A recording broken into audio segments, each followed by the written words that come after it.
Je m'appelle Eric, j'ai 45 ans et je fais du développement logiciel embarqué, c'est-à-dire du logiciel qui va tourner sur du matériel. Après un bac scientifique, je me suis dirigé vers une prépa et j'ai terminé par une école d'ingénieur. Aujourd'hui, je travaille pour S2I, un équipementier pour l'aéronautique. Je suis en sous-traitance pour des grands comptes sur la région toulousaine. L'électronique embarquée est un équipement dans lequel il y a à la fois une partie matérielle et une partie logicielle dans le but de réaliser une fonction. On le trouve dans les moyens de transport comme l'aéronautique, l'automobile, mais aussi dans la téléphonie. En ce moment, je travaille sur un calculateur de vol pour un avion sur lequel on veut rajouter des fonctionnalités. Concrètement, un pilote a beaucoup de données à saisir lors d'un vol. Le but est de lui alléger la tâche. Pour répondre à cette demande, nous avons un cahier des charges.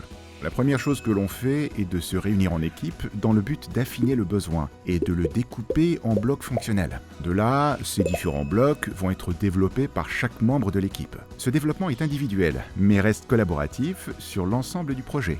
Au fil de mes expériences, je me suis rendu compte que faire des nouveaux équipements, ça donnait de nouvelles possibilités. Aujourd'hui, on est capable de donner à un avion des coordonnées d'espace et de temps, ce qui permet de fluidifier le trafic. Cela a un impact environnemental, mais aussi humain. Il y a différents points que j'aime dans mon métier. La création, car on fabrique un objet. La réflexion, parce qu'on a beaucoup de problèmes à résoudre qui ne sont pas automatisables. L'aspect technologique, puisqu'il y a tout le temps des nouveautés. Différents aspects m'ont agréablement surpris, comme la diversité des activités. On part d'un besoin fonctionnel, pour développer un logiciel dans lequel il y a beaucoup d'interactions. Il y a aussi la similitude des technologies à travers les différents métiers. Aujourd'hui, la technologie d'un téléphone est la même que dans l'automobile ou dans l'aéronautique.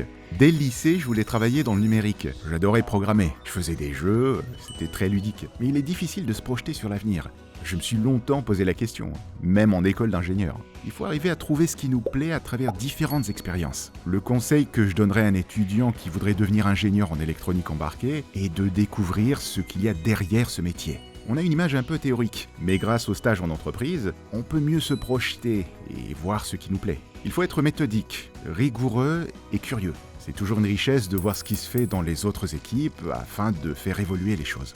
Il y a deux grands axes d'évolution. Soit on va chercher à rester dans la technique, comme par exemple être référent technique, donc en expertise pure, soit on va chercher le côté humain, dans la partie gestion d'équipe, essayer de planifier, encadrer des personnes. Si j'avais un super pouvoir, ce serait de pouvoir me dédoubler. Si on pouvait avoir 2 personnes au lieu d'une, le travail serait beaucoup plus facile. Peu de gens se dirigent vers ces filières un peu techniques, alors qu'il y a beaucoup de besoins. Ce sont des métiers où il y a des opportunités. Les nouvelles technologies, c'est un monde complètement ouvert. N'hésitez pas à nous rejoindre.